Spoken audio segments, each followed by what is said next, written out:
Olá, eu sou Thalita Cipriani, sou educadora parental em disciplina positiva e hoje eu vim conversar com você um pouquinho sobre como manter o foco e a rotina trabalhando em casa durante a quarentena. Bom, muitas pessoas estão com dificuldade em manter o foco e trabalhar em casa durante a quarentena devido a todas as distrações que existem na volta. E eu publiquei um pequeno artigo recentemente no meu blog falando sobre como organizar a rotina aí durante a quarentena. E surgiram algumas dúvidas em relação a esse artigo. Por isso eu decidi gravar esse vídeo aqui para vocês, para esclarecer essas dúvidas e trazer algumas dicas importantes. Então vamos lá. Uma das dúvidas foi sobre como fazer que os filhos entendam a rotina dos pais trabalhando em casa. É muito importante que você perceba aqui como funciona a rotina dos filhos durante esse período. Então você precisa pensar em qual horário do dia eles estão mais tranquilos, qual horário do dia eles preferem ficar quietos no sofá assistindo televisão, qual horário eles estão mais ativos, qual horário eles precisam de um pouco mais de atenção, e aí dentro dessa sua rotina de organização, trabalho, estudos, afazeres domésticos e dedicar tempo para os filhos, você precisa identificar qual é o melhor horário para fazer as brincadeiras com os filhos. É mais ou menos assim, ó, vamos brincar agora? Então tá bom. Então a mamãe vai sentar para brincar, aí você senta para brincar com o seu filho e dedica aí uma média de 1 hora brincando com ele. Se você não puder sentar por 1 hora, senta por 30 minutos, não tem problema. O tempo aqui ele não importa. O que importa é que durante esse tempo que você brincar com o seu filho, você dedique sua total atenção a isso. Então esquece o celular por um momento, a televisão, o rádio, qualquer que seja a distração.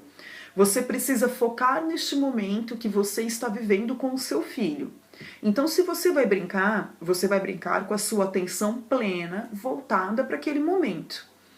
Quando você chegar ao fim do tempo que você se determinou, porque você tem outras atividades para fazer, você vai dizer: olha, filho, a mamãe precisa parar agora, porque a mamãe tem outras coisas para fazer, a mamãe tem que trabalhar, enfim. Você pode explicar aquilo que você vai fazer dependendo da idade do seu filho e se ele já consegue ter um entendimento melhor. Aí você vai falar para ele que mais tarde a mamãe volta para darmos continuidade à nossa brincadeira ou brincar de algo diferente. Quando você faz isso, fica mais fácil para que seu filho entenda que você precisa trabalhar, que você precisa cumprir com as suas obrigações mesmo estando em casa. É importante que você dê essa atenção plena e que você se dedique a esse momento do brincar e que explique também que no final da brincadeira você precisa se retirar daquela situação, porque você precisa fazer outras coisas, enfim. Mas é bom lembrá-lo que mais tarde você volta para brincar. Mas se você fala para o seu filho que mais tarde você vai voltar para brincar, você precisa cumprir com aquilo que você prometeu. Isso é muito importante para estabelecer um vínculo de confiança e não deixar que esse vínculo se quebre. No caso de um filho menor, a dinâmica é a mesma. Você vai dedicar a sua atenção ao seu filho, estipulando uma brincadeira que envolva muita criatividade, bastante interação. E quando chegar no fim, você vai falar: agora nós vamos guardar o brinquedo porque a mamãe precisa fazer outra coisa e mais tarde a mamãe volta para brincar mais com você. Você vai perceber que o seu filho vai continuar brincando e você vai conseguir se dedicar ao que você precisa fazer sem que o seu filho fique chamando a atenção, porque você já deu essa atenção para ele.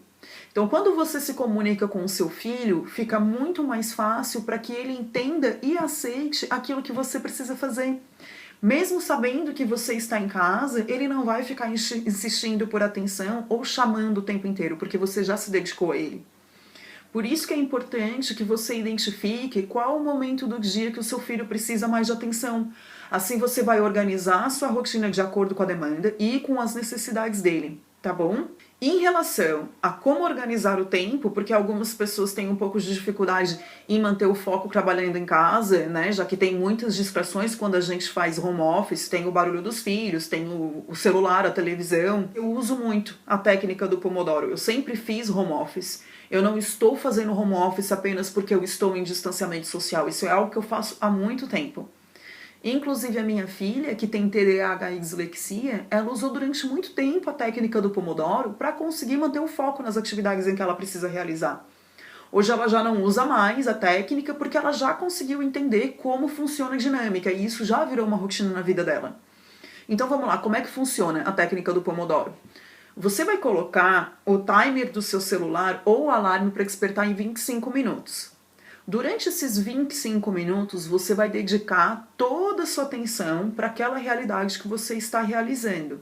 Então é interessante que nesse momento você deixe o seu celular paradinho e de preferência com a tela dele para baixo, para não ficar olhando toda vez que acender a luzinha de notificação chegando. Ou se você preferir, você pode deixar também o celular em outro cômodo, não tem problema. Durante esses 25 minutos, você vai se dedicar a essa atividade que você se propôs. Seja no computador, ou ler um livro, qualquer coisa que você queira fazer. Quando acabar esse tempo, você tira 5 minutos para descansar. Se você achar que 5 minutos é pouco, pode estender um pouquinho mais e fazer 10 minutos, não tem problema. Nesse período de descanso, aí você mexe no celular, faz um café, conversa um pouquinho, faça aquilo que estiver com vontade de fazer. Normalmente, essa técnica do Pomodoro, ela dura 4 ciclos. Você faz um ciclo de 25 minutos, descansa 5, faz mais um ciclo de 25 minutos, descansa 5, e depois faz mais 2 ciclos de 25 minutos, descansando 5 minutos aqui no meio. Aí quando você termina os 4 ciclos, você se permite descansar um período mais longo. Mas daí vai de cada um. Se você quiser fazer os 4 ciclos para descansar um intervalo maior no final, ou trabalhar direto e parar mais tempo depois, não tem problema. Quando eu faço a técnica do Pomodoro, eu acho 25 minutos pouco tempo. Porque eu trabalho também produzindo conteúdo, eu produzo os meus conteúdos e vou alimentando as plataformas. Então, quando eu estou nessa imersão da criatividade, que eu preciso usar todo o meu senso de criatividade muito aguçado, eu prefiro fazer 1 hora direto, concentrado em uma atividade, e aí depois eu paro por 20, 25 minutos para descansar. Normalmente eu paro por 20 minutos, 25 minutos eu acho demais. Tá? Mas isso aí vai ficar a seu critério. Até mesmo nesse primeiro momento, para que você consiga se acostumar com a técnica, pode parar até 30 minutos, se for o caso. Tá? É importante que você tenha essa opção de usar a técnica por 1 hora e parar por um tempo maior, né, de acordo com as suas necessidades. E como eu falei aqui, é o que eu prefiro. Eu acho que um período maior a gente consegue até descansar mais, descansa um pouco a mente, desliga, né, relaxa bastante. 5 minutos é muito rápido, quando você percebe o tempo já passou, já está na hora de voltar, e às vezes a gente acaba perdendo a empolgação em fazer aquilo que precisamos fazer. Existem alguns aplicativos que ajudam a manter esse tempo do Pomodoro, aplicativos específicos sobre a técnica do Pomodoro que já vem com o timer certinho. Então ele começa e para na hora do descanso sem que você precise ajustar o tempo. E aí ele recomeça esse horário quando você precisa voltar para a atividade e funciona super bem. Se você não conseguiu ler o artigo do blog, eu deixei ele disponível aqui nos comentários o link. É só clicar que você será direcionado para o blog. Eu dei 5 dicas de como você vai organizar a sua rotina durante esse período, fazendo o trabalho render e dando conta de todas as atividades que você precisa, beleza? Então não deixe de curtir o vídeo aqui embaixo se você gostou e ative o sininho das notificações e se inscreve no meu canal, viu? Te vejo em breve com mais dicas. Um beijo, até a próxima!